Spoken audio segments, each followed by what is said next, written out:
हरे कृष्णा। नमो ओम विष्णुपादाय कृष्ण प्रेष्ठाय भूतले श्रीमते भक्ति वेदांत स्वामिनिति नामिने। हरे कृष्ण कृष्ण कृष्ण हरे हरे, हरे राम राम राम हरे हरे।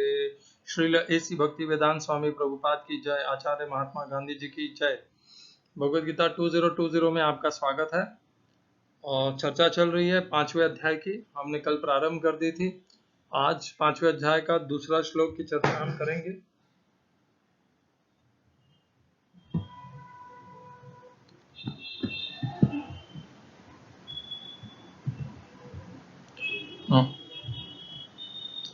उसके पूर्व और कल के श्लोक का हम एक पुनर्कथन कर लेते हैं। अर्जुन प्रश्न पूछ रहे हैं भगवान से।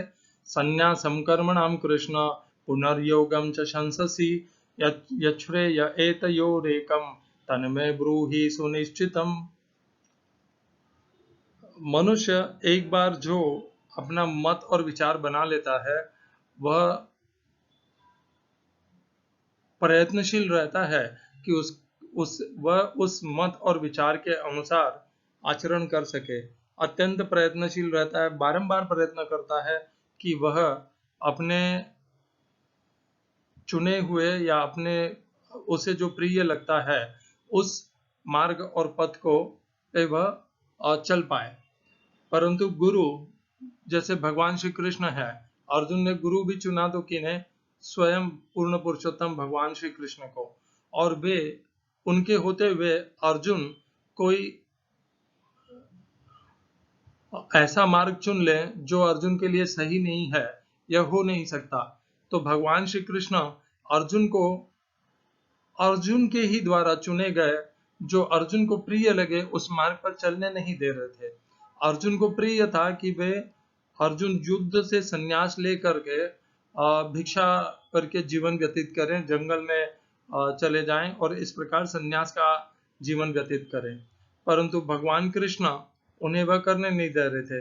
पिछले श्लोक में उन्होंने उन्हें कहा, चौथे अध्याय के 42वें श्लोक में, योग योगम आतिष्ठोतिष्ठ भारत, योग में स्थित होकर के उठ, युद्ध कर। अर्जुन को जैसे ही भगवान का यह आदेश प्राप्त हुआ, अर्जुन ने पुनः एक बार प्रयत्न किया कि शायद भगवान उनकी बात को, अर्जुन के विचार को एक बार पुनः सुविचार करके अच्छे से बताएं कि क्या युद्ध करना अर्जुन के लिए श्रेष्ठ है या युद्ध से संन्यास ले लेना। तो अर्जुन भगवान से प्रश्न पूछते हैं, संन्यासम कर्मणाम कृष्ण, कर्म से संन्यास हे कृष्ण, कर्म से संन्यास। और फिर कह रहे हो पुण्य कर्म से कर्म योग, दो बातें कह रहे हो। भगवान ने एक बार भी कर्म से संन्यास कहा ही नहीं। आप तीसरे अध्याय का पहले श्लोक में भी अर्जुन इसी प्रकार कहते हैं।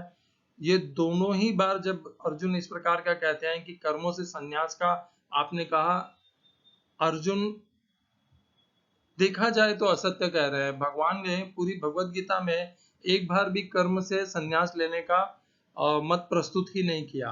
भगवान ने दूसरे अध्याय में सांख्य योग और कर्म योग ये दो ज्ञान दिए। तीसरे अध्याय पूर्णतया कर्म योग है। चौथा अध्याय पूर्ण में भगवान पहले स्वयं का कर्म में बताते हैं कि कैसे वे कर्म करते हैं, फिर कर्मयोग बताते हैं और फिर ज्ञान बताते हैं। कर्म संन्यास तो वहां पर आया ही नहीं। परंतु अर्जुन बहुत बुरी तरह से चिपके हुए थे, आकर्षित थे कर्मों से संन्यास लेने के प्रति। इसलिए भगवान श्री कृष्ण ने कर्म संन्यास का कहीं भी उपदेश नहीं दिया, तो भी वे कृष्ण के उपदेशों को अपने विचार के, अपने अपने बनाए हुए विचारों के आधार पर परिवर्तित करके उसे संन्यास समझ रहे थे। भगवान ने दूसरे अध्याय में सांख्य योग का वर्णन किया। चौथे अध्याय के आखिरी में भगवान ने ज्ञान की महत्वता बताई। ज्ञान की महत्वता बताने से जब भी भगवान इस प्रकार कर्मयोग से हट करके ज्ञान के विषय में बोलने लग जाते थे, तो अर्जुन यह भ्रम में आ जाते थे, क्योंकि उनका स्वयं का मन यही चाहता था कि वे युद्ध से संन्यास ले लें। इसीलिए अर्जुन को यह लगता था कि जब भी भगवान ज्ञान के विषय में बात करते हैं, भले वह सांख्य योग हो या ज्ञान की हो, जैसे चौथे अध्याय में ज्ञान की बात करते हैं, तो अर्जुन उसे कर्म से संन्यास लेने को मान लेते थे। परंतु भगवान ने ऐसा एक बार भी कर्म संन्यास का कहीं भी उपदेश नहीं दिया पूरी भगवत गीता में। फिर भी पता नहीं हमारे भारतवर्ष में कर्मों से संन्यास लेकर के बहुत से साधु महात्मा आचार्य गुरुजन क्यों इस प्रकार सन्यासी हो जाते हैं, जबकि वो कहते हैं कि हम अध्यात्म में, हम भगवान श्री कृष्ण में मानते हैं, हम भगवत गीता में मानते हैं। तो आप कर्म से संन्यास क्यों ले रहे हो? किसने कहा आपको कर्म से संन्यास लेने के लिए? भगवान ने पूरी भगवत गीता में एक बार भी कर्म से संन्यास लेने के लिए नहीं कहा। तो अर्जुन भगवान से प्रश्न पूछते हैं कि कभी आप कर्म संन्यास कहते हो, कभी आप कर्मयोग कहते हो, इसलिए मुझे अच्छे से सुविचार सुनिश्चित करके बताइए कि कौन सा मेरे लिए श्रेयस्कर है। अब आज की चर्चा में है 5वें अध्याय का दूसरा श्लोक, जिसमें भगवान अर्जुन के प्रश्न का उत्तर देंगे। श्री भगवान उवाच संन्यास कर्म योगश्च निःश्रेयस्करावुभौ तयोस्तु कर्म संन्यासात् कर्म योगो विशिष्यते। हिंदी अनुवाद गीता यथारूप श्रील प्रभुपाद। श्री भगवान ने उत्तर दिया, मुक्ति के लिए होना चाहिए। मुक्ति के लिए तो कर्म का परित्याग तथा भक्तिमय कर्म कर्मयोग दोनों ही उत्तम है, किंतु इन दोनों में से कर्म के परित्याग से भक्ति युक्त कर्म श्रेष्ठ है। भक्ति शब्द प्रभुपाद ने उसमें जोड़ा है अपनी स्वयं की प्रेरणा से। भगवान ने भक्ति शब्द प्रयोग नहीं किया है, ये कर्मयोग ही है, यहाँ पर भक्ति अभी प्रारंभ नहीं हुई है। English translation, Gita as it is, Swami Prabhupada. The blessed Lord said, the renunciation of work and work in devotion are both good for liberation, but of the two, work in devotional service is better than renunciation of work. इस श्लोक में प्रयोग किए गए संस्कृत शब्दों के अर्थ हैं श्री भगवान उवाच, श्री भगवान ने कहा, संन्यास कर्म का परित्याग, कर्म योग निष्ठा युक्त कर्म या अनासक्त होकर के कर्म करना, वह भी कर्मयोग का अर्थ है। च भी निश्रेय करो, मुक्ति पद को ले जाने वाले, उभव दोनों। दूसरी पंक्ति, तयोहु उन दोनों में से तू, लेकिन कर्म संन्यासाद सकाम कर्मों के त्याग से, कर्म योगो अनासक्त होकर के कर्म करना, विशिष्यते श्रेष्ठ है। इस श्लोक का तात्पर्य श्रीमद् भगवत गीता गीता यथारूप श्रील प्रभुपाद द्वारा, बहुत लंबा तात्पर्य है, मैं बीच बीच में कुछ गपची करना पड़ेगा मुझे। सकाम कर्म इंद्रिय तृप्ति में लगना ही भवबंधन का कारण है। जब तक मनुष्य शारीरिक सुख का स्तर बढ़ाने के उद्देश्य से कर्म करता रहता है, तब तक वह विभिन्न प्रकार के शरीरों में देहांतरण करते हुए भवबंधन को बनाए रखता है। इसकी पुष्टि भागवत में इस प्रकार हुई है।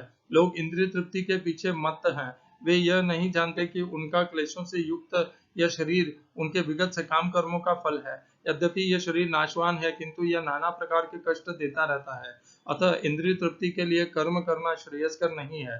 जब तक मनुष्य अपने असली स्वरूप के विषय में जिज्ञासा नहीं करता, उसका जीवन व्यर्थ रहता है, और जब तक वह अपने स्वरूप को नहीं जान लेता, तब तक उसे इंद्रिय तृप्ति के लिए सकाम कर्म करना पड़ता है।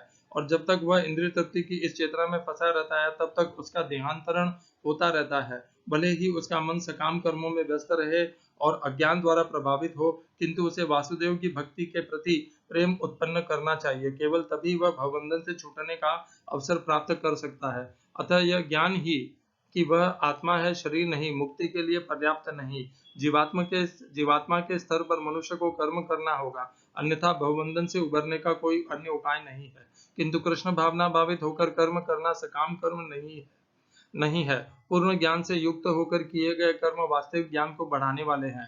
बिना कृष्ण भावनामृत के केवल कर्मों के परित्याग से बद्ध जीव का हृदय शुद्ध नहीं होता। जब तक हृदय शुद्ध नहीं होता, तब तक सकाम कर्म करना पड़ेगा, परंतु कृष्ण भावना भावित कर्म कर्ता को स्वतः सकाम कर्म के फल से मुक्त बनाता है, जिसके कारण उसे भौतिक स्तर तक उतरना नहीं पड़ता। अतः कृष्ण भावना भावित कर्म संन्यास से सदा श्रेष्ठ होता है, क्योंकि संन्यास में नीचे गिरने की संभावना बनी रहती है। कृष्ण भावनामृत से रहित संन्यास अपूर्ण है, जैसा कि श्रील रूप गोस्वामी ने भक्ति रसामृत सिंधु में पुष्टि की है। जब मुक्ति कामी व्यक्ति श्री भगवान से संबंधित वस्तुओं को भौतिक समझकर उनका परित्याग कर देते हैं, तो उनका संन्यास अपूर्ण कहलाता है। संन्यास तभी पूर्ण माना जाता है जब यह ज्ञात हो कि संसार की प्रत्येक वस्तु भगवान की है और कोई किसी भी वस्तु का स्वामित्व ग्रहण नहीं कर सकता। वस्तुतः मनुष्य को यह समझने का प्रयत्न करना चाहिए कि उसका अपना कुछ भी नहीं है, तो फिर संन्यास का प्रश्न ही कहाँ उठता है। जो व्यक्ति यह समझता है कि सारी संपत्ति कृष्ण की है, वह नित्य सन्यासी है। प्रत्येक वस्तु कृष्ण की है, अतः उसका उपयोग कृष्ण के लिए किया जाना चाहिए। कृष्ण भावना भावित होकर इस प्रकार का पूर्ण कार्य करना मायावादी सन्यासी के कृत्रिम वैराग्य से कहीं उत्तम है। हरे कृष्णा। नम ओम अज्ञानतिमिरन्धस्य ज्ञानाञ्जनशलाकया चक्षुरुन्मीलितं येन तस्मै श्री गुरुवे नमः। एकम शास्त्रम देवकी पुत्र गीतम, एक ही शास्त्र श्रीमद् भगवद गीता। एको देवो देवकी पुत्र एव, एक ही भगवान श्री कृष्ण। एको मंत्र तस्य नामानि यानि, एक ही मंत्र भगवान श्री कृष्ण के नाम का महामंत्र। हरे कृष्ण कृष्ण कृष्ण हरे हरे, हरे राम राम राम हरे हरे। कर्मापेकम तस्य देवस्य सेवा, अपने कर्मों के द्वारा नित्य भगवान श्री कृष्ण की सेवा करते रहिए। यही जीवन की साधन है, यही साध्य है और यही मार्ग है। हरे कृष्णा। भगवान अर्जुन के प्रश्न का उत्तर दे रहे हैं। अर्जुन ने प्रश्न किया, संन्यास कर्म योगश्च नहीं। अर्जुन का प्रश्न है, संन्यासम कर्मणाम कृष्ण पुनर्योगम च शंससि यच्छ्रेय एतयोरेकम तन्मे ब्रूहि सुनिश्चितम। आपको भगवत गीता के किसी भी अनुवाद में ऐसा लिखा हुआ नहीं मिलेगा कि भगवान ने कर्म संन्यास की कहीं कहा ही नहीं है, परंतु ये केवल अर्जुन का मोह है, अर्जुन का हठ है कि भगवान ने कर्म संन्यास का उपदेश दिया है। भगवान ने जब जब भी कर्मयोग का उपदेश नहीं दिया दूसरे तीसरे और चौथे अध्याय में, तब भगवान ने वहां पर या तो सांख्य योग कहा है या भगवान ने ज्ञान के लिए कहा है। अर्जुन ही अपने भ्रम और मोह के कारण सांख्य योग और ज्ञान, चौथे अध्याय में जब भगवान 10 श्लोक 11 श्लोक ज्ञान के विषय में कहते हैं 10 श्लोक, तो अर्जुन उसे कर्म संन्यास समझ लेता है कि ये जो ज्ञान कह रहे हैं अर्थात भगवान नहीं चाहते कि मैं कर्म करूं, इसलिए यह अर्जुन ने अपने मन से उसे कर्म संन्यास माना है। भगवान ने कर्म संन्यास का एक बार भी पूरी गीता में एक बार भी कर्म संन्यास को सही नहीं ठहराया है। तो भगवान ने अर्जुन ने जिस प्रकार प्रश्न पूछा, संन्यासम कर्मणाम कृष्ण, कि कर्मों से संन्यास, पुनर्योगम च शंससि, और पुनः आप कर्मयोग कह रहे हैं, इन तयोस्तु कर्म संन्यास यच्छ्रेय एतयोरेकम, इन दोनों में से जो मेरे लिए श्रेयस्कर है वह बताइए। तो चूंकि अर्जुन ने ये दो, भगवान ने नहीं कहा है परंतु अर्जुन ने ये प्रश्न ऐसा ही किया है कि आपने कर्म संन्यास और कर्मयोग ये दो कहे हैं, तो भगवान ने ऐसा अपने आप को नहीं कहा कि मैंने तो कर्म संन्यास कभी कहा ही नहीं, तुमने कैसे कर्म संन्यास समझ लिया। नहीं, भगवान सीधा ही उत्तर देने में उतर गए। व्यर्थ की गुरुओं को भी इससे कुछ सीखना चाहिए कि कैसे भगवान गुरु के पद पर आसीन होकर के कैसे शिष्य के साथ बर्ताव कर रहे हैं। गुरु को शिष्य का भ्रम और मोह जान लेना चाहिए। गुरु को भ्रम और मोह जान लेने के पश्चात शिष्य के साथ व्यर्थ ही जिरह करके शिष्य के साथ वाद विवाद करके यह साबित नहीं करना चाहिए कि मैंने ऐसा कहा ही नहीं, ये क्या है। जब शिष्य ने यह शब्द प्रयोग कर लिया कर्म संन्यास, तो भगवान अब उन्हें कर्म संन्यास क्या है वो भी बताएंगे आगे कि कर्म संन्यास होता क्या है। और भगवान ने कर्म संन्यास नहीं कहा, यह उन्हें आगे जाते जाते समझ में आ जाएगा। तो भगवान सीधा उत्तर देते हैं, संन्यास कर्म योगश्च निःश्रेयस्करावुभौ। तो भगवान कहते हैं संन्यास और कर्मयोग ये दोनों ही अत्यंत कल्याणकारी है। निश्रेयस, दोनों ही श्रेयस को ले जाने वाले हैं, कल्याण को प्राप्त प्रदान करने वाले हैं। तयोस्तु कर्म संन्यासात कर्मयोगो, ये जो दूसरी पंक्ति है इसमें भगवान ने उन दो शब्दों का स्पष्ट प्रयोग किया है। पहला शब्द है, दो मार्गों का प्रयत्न किया भगवान ने वर्णन किया है। पहले मार्ग का नाम है कर्म संन्यास मार्ग, दूसरे मार्ग का नाम है कर्मयोग मार्ग। जो अभी तक इसको अच्छे से स्पष्टतया समझ नहीं पाए हैं कि इन दोनों में क्या अंतर है, उनके लिए मैं एक बार पुनः इनके बीच का भेद और अंतर बता देता हूं। कर्म संन्यास का अर्थ होता है अपने समस्त कर्मों से संन्यास,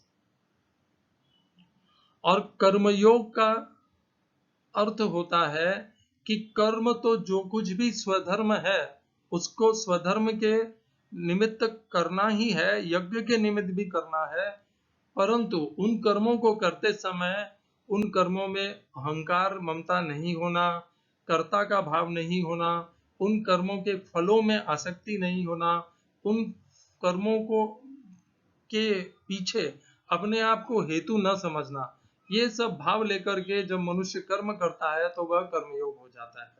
और कर्म संन्यास क्या है? समस्त कर्मों से संन्यास ले लेना।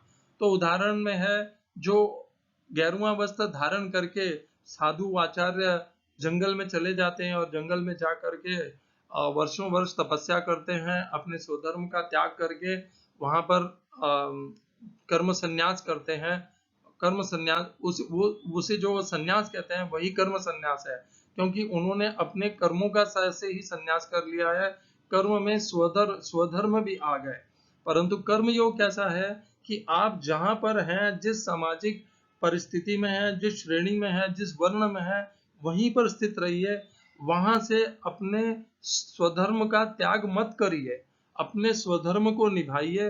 उस स्वधर्म को करते समय जो भी आप स्वधर्म के निमित्त कर्म कर रहे हैं, उन कर्म का अपने आप को कर्ता मत मानिए, अहंकार मत लीजिए, ममता मत रखिए, कर्म के फलों में आसक्ति मत लीजिए, कर्म के फलों को त्याग दीजिए। जो भी मिल जाए उसे भगवान का दिया हुआ समझ करके उनमें सम रहिए, कोई उसके प्रति इच्छा नहीं होनी चाहिए, और साथ में अपने आप को हेतु भी नहीं समझना है कि मैंने ये कर्म करवाए हैं, मेरे कारण ये कर्म हुए हैं, इस प्रकार का अपने आप को हेतु भी नहीं समझना है। इस भाव से जब मनुष्य अपने ही श्रेणी वर्ग तथा सामाजिक व्यवस्था में स्थित होकर के अपने ही जीवन में, उसी जीवन में जब मनुष्य कर्मयोग करता है, तभी वह श्रेष्ठ माना जाता है, क्योंकि मनुष्य अपना स्वधर्म नहीं त्याग रहा, स्वधर्म ही कर रहा है, बस स्वधर्म को कर्मयोग की बुद्धि, बुद्धियोग की बुद्धि से कर रहा है। परंतु कर्म संन्यास में वह क्या करता है? कर्म संन्यास में वह अपने स्वधर्म को त्याग देता है, समाज में जो उसका वर्ण श्रेणी है उसको त्याग करके हट जाता है, एक दूसरी वर्ण श्रेणी को प्राप्त करता है, अर्थात गेरुआ वस्त्र धारण कर लेता है और समस्त अपने स्वधर्म का त्याग कर देता है, संन्यास ले लेता है उनसे, और अपने घर परिवार से दूर होकर के कहीं एकांत में जाकर के वह अध्यात्म के प्रति या कर्म के प्रति संलग्न हो जाता है। तो इस प्रकार का यह जो संन्यास है, या इसे कर्म संन्यास कह लें, इसे भगवान उचित नहीं ठहराते। भगवान ने पहली पंक्ति में कह भले दिया हो कि ये दोनों ही कल्याणकारी हैं, परंतु दूसरी पंक्ति में भगवान ने तुरंत स्पष्ट कर दिया कि कर्म संन्यास से कर्मयोग अत्यंत ही उत्तम है। तो कर्म संन्यास एक तो वो प्रकार है जो मैंने बताया कि मनुष्य अपने वर्ण श्रेणी स्वधर्म को छोड़ करके एकांत में जाके दूर जाके रहता है। कुछ लोग वहीं पे रहते हैं परंतु अपना स्वधर्म पूरा नहीं करते, ऐसे बहुत कम लोग हैं, परंतु ऐसे भी कुछ लोग हैं जो अपने स्वधर्म ही भी नहीं करते, नियत कर्म भी नहीं करते, कुछ भी नहीं करते, बस एक पाखंड और छल को अपना लेते हैं कि मैंने कर्मों से संन्यास कर लिया है। मैं नाम नहीं गिनाऊंगा, परंतु ऐसे बहुत से राजनेता भी रहे हैं और क्या कहते हैं, कलाकार भी रहे हैं, जिन्होंने इस प्रकार का स्वांग रचा है कि मैंने कर्मों से संन्यास ले लिया, जबकि वे समस्त इसी प्रकार के कामना वाले कर्म ही करते रहे आजीवन मृत्यु पर्यंत।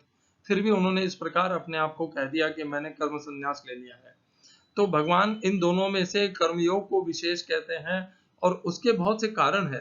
भगवान ने कर्मयोग के विषय में हमें दूसरे अध्याय में बताया, तीसरे अध्याय में बताया, चौथे अध्याय में स्वयं का उदाहरण देके भी बताया, और कैसे कर्मयोगी अपना जीवन का आचरण करते हैं वह भी बताया।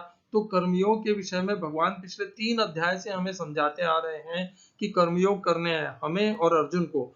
अर्जुन ने भगवान के द्वारा कहा हुआ कर्मयोग के विषय में इतना विस्तृत ज्ञान पाकर के भी उसको स्वीकार नहीं किया। अर्जुन अपने मोह और भ्रम में ही उलझे रह गए। उन्होंने भगवान के द्वारा दिया गया कर्मयोग के ज्ञान से अभी भी उनकी आसक्ति कर्मों से संन्यास को ले के प्रति ज्यादा थी। अर्जुन चाहते थे कि वे युद्ध को, जैसे युद्ध उनका क्षत्रिय के नाते का स्वधर्म था, अर्जुन चाहते थे कि वे अपने स्वधर्म को त्याग करके युद्ध से संन्यास ले लें, एकांत में चले जाएं, वन में चले जाएं और वहां पे भिक्षाटन करके अपना जीवन व्यतीत करें। तो यह अर्जुन का अपना मत था, उसके कारण हम पहले चर्चा कर चुके हैं, परंतु भगवान ने उसे निम्न कोटि का बताया।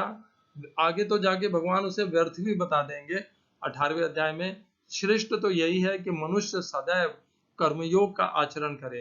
अब प्रभुपाद ने यहाँ पर भक्ति मार्ग और कर्मयोग, भक्ति योग भी इसका कहा है, क्योंकि भक्ति योग भी कर्मयोग का ही एक अंश है, या कर्मयोग का ही एक प्रकार कह सकते हैं। परंतु भक्ति योग में भी थोड़ी सी कर्मयोग से, जो मुख्यतः कर्मयोग है, उससे एक भिन्नता है। तो कर्मयोग का श्रेष्ठ उदाहरण भगवान ने स्वयं दिया है 3 अध्याय के 20वें श्लोक में। भगवान ने कहा है कि जनक से ज्यादा बड़ा कर्मयोगी कोई नहीं है। राजा जनक का बात कर रहा हूं मैं।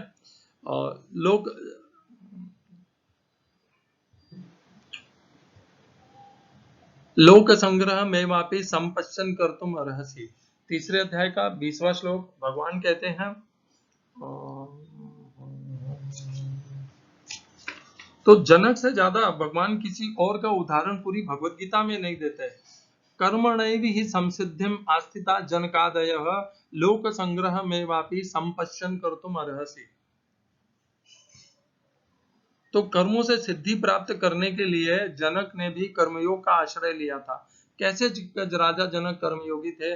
राजा जनक राजा के पद पर आसीन रहकर भी उन्होंने कभी ऐसा भाव नहीं ग्रहण किया कि यह राज्य मेरा है, क्योंकि उनके गुरु अष्टावक्र ने उन्हें यह कह के राजा पुनः नियुक्त किया था कि तुम जब राजा बनोगे तो ये मान के चलना कि यह राज्य मेरा है, मेरा अर्थात गुरु अष्टावक्र का। इस प्रकार राजा जनक ने इस राज्य को गुरु अष्टावक्र का माना और अपने आप को उस राज्य का एक केवल प्रबंधन करता अर्थात कार्यकर्ता या नियंता ऐसा माना, परंतु उसका भोक्ता नहीं माना या अपने आप को राजा नहीं माना, केवल एक सेवक माना, कर्मचारी माना, जो स्वयं उनके अष्टावक्र गुरु ने जिसे नियुक्त किया था। इस प्रकार के भाव से राजा जनक उस जनकपुरी राज्य का राज्य चलाते थे।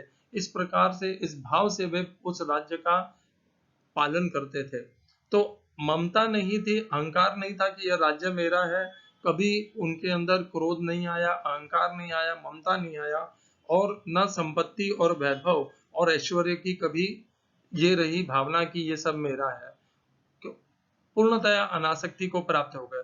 तो इसी प्रकार से, जिस प्रकार से राजा जनक राज्य का पालन करते हुए भी कर्मयोग में स्थित होकर के कर पा रहे थे, ना तो वह कर्म करते हुए अपने आप को कर्ता मान रहे थे, अहंकार को प्राप्त नहीं हो रहे थे, आसक्ति नहीं हो रही थी उनकी, न कर्म के फल के प्रति उनकी कोई आसक्ति थी। इसी प्रकार हम कितने भी बड़े व्यापारी क्यों न हो जाए, कितने भी श्रीमंत और धनवान क्यों न हो जाए, या कितने भी हम निर्धन या इस प्रकार निर्धन न हो, तो भी हमें अपने आप को कर्ता नहीं मानना चाहिए, अहंकार नहीं करना चाहिए कि ये कर्म मेरे द्वारा हो रहे हैं। यही कर्मयोग है। कर्मयोग इसी का नाम है कि मनुष्य जब कर्मयोग करता है तब वह कर्मों को अहंकार रहित, आसक्ति रहित, कर्म के फलों में आसक्ति के रहित और ममता रहित करता है, तभी वह कर्मयोग कहलाता है। भक्ति भी कुछ ऐसी है। बस इतना ही है कि भक्ति में मनुष्य अपना स्वधर्म भी कभी कभी त्याग देता है। जैसे इस्कॉन के बहुत से प्रभु हैं, उन्होंने अपने सामाजिक जीवन का पूर्णतया त्याग करके वे इस्कॉन के प्रति समर्पित हो गए, तो उन्होंने अपना स्वधर्म वहां से त्याग करके ब्राह्मणत्व को स्वीकार करके एक नया स्वधर्म अपने लिए निर्धारित कर लिया। परंतु सबके लिए यह आवश्यक नहीं है कि वे इस्कॉन में जाकर के ही इस प्रकार करने से ही भक्ति प्राप्त होगी। वह भक्ति योग है। आप कर्मयोग के लिए प्रयत्न कीजिए, आपको अपना घर परिवार संसार छोड़ने की आवश्यकता नहीं है। आप जहाँ पर हैं आप वहीं पर रहिए, बस अपने स्वधर्म को निभाते हुए उनके कर्म के फल के प्रति अनासक्त हो जाइए, अहंकार मत कीजिए और कर्ता का भाव मत ले आइए, ममता मत रखिए। यही है इन दोनों के बीच का अंतर, कर्म संन्यास और कर्म योग। ध्यान रखिएगा, भगवान ने कर्मयोग को श्रेष्ठ बताया है। कर्मयोग वही होता है जिसमें मनुष्य अपने स्वधर्म का पालन करता है, उसको छोड़ करके दूसरे वर्ण को या दूसरे स्वधर्म को स्वीकार नहीं करता, वही कर्मयोग कहलाता है। भक्ति योग इसी का एक भिन्न प्रकार है, जिसमें वह भक्त अपने पूर्व के कर्मों से, स्वधर्म से को छोड़ करके नए स्वधर्म तथा नए वर्ण को स्वीकार करता है और स्वीकार करके उस नए स्वधर्म का पालन करता है। वह ऐसा नहीं है कि वह पालन नहीं करता, परंतु वह नए स्वधर्म का पालन करता है। परंतु कर्मयोग उनके लिए भी उचित है जो वर्ण को परिवर्तित नहीं करते, जहां पर है उसी परिस्थिति, उसी व्यवहार में रह करके कर्मयोग करते हुए भगवान श्री कृष्ण को अपने समस्त कर्म तथा फल समर्पित करते हुए जीते हैं। हम सबके लिए यही श्रेयस्कर है कि हम अपने स्वधर्म को नहीं त्यागें और वहीं पे रह करके जैसे राजा जनक ने आचरण किया उसी प्रकार आचरण करते हुए कर्मणैव हि संसिद्धिम आस्थिता जनकादयः लोक संग्रह मेवापि संपश्यन् कर्तुम अर्हसि। हरे कृष्णा। आशा करता हूं कि आप कर्म संन्यास और कर्म योग इन दोनों के बीच का भेद और अंतर अच्छे से समझ पाए हैं कि कर्म संन्यास क्या होता है और कर्म योग क्या होता है। और चूंकि आपने समझ लिया होगा तो आप ये अच्छे से निश्चित कर पाए होंगे कि भगवान ने तो कर्म संन्यास एक बार भी नहीं कहा, फिर भी अर्जुन क्यों ऐसा कह रहे हैं कि भगवान ने कर्म संन्यास भी कहा और कर्मयोग भी कहा। यह अर्जुन का स्वयं का भ्रम है, अपना मत है। भगवान ने एक बार भी कर्म संन्यास को सही नहीं कहा। इस श्लोक में भी भगवान अर्जुन का मन रखने के लिए कह देते हैं कि ये दोनों ही कल्याणकारी हैं, और इसी श्लोक के भीतर ही दूसरी पंक्ति में कह देते हैं कि परंतु कर्म संन्यास से कर्म योग अत्यंत श्रेष्ठ है। हरे कृष्णा। श्रील एसी भक्ति वेदांत स्वामी प्रभुपाद की जय। आचार्य महात्मा गांधी जी की जय।